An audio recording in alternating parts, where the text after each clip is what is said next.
Alright, let us solve this amazing geometry problem in which there is a semicircle whose diameter is 26 centimeters and a chord CD is drawn at a distance of 5 centimeter from the diameter, and now we need to find the length of CD knowing that AB and CD both are parallel to each other.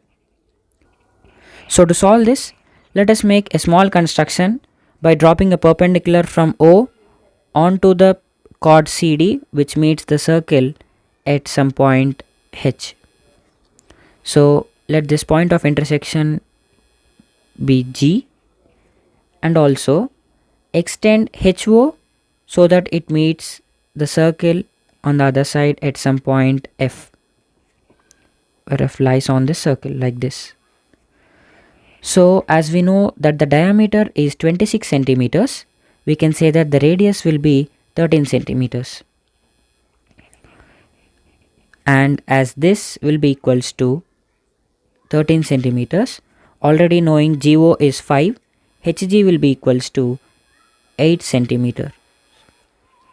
And similarly, as GO is 5 and OF is 13, the length of GF will be equal to 5 plus 13, which is 18 centimeters.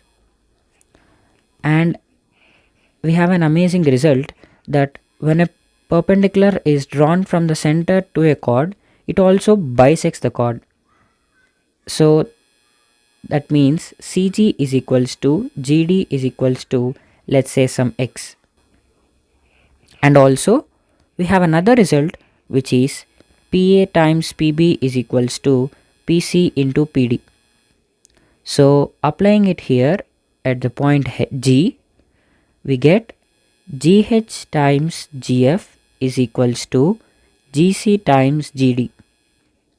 So that implies GH, which is 8 centimeter, into GF 18 centimeters is equals to GCX into GDX, which gives x square is equal to 144. That implies x is equal to 12. So as we know that CD is equals to 2x, the length of the chord will be 24 centimeter.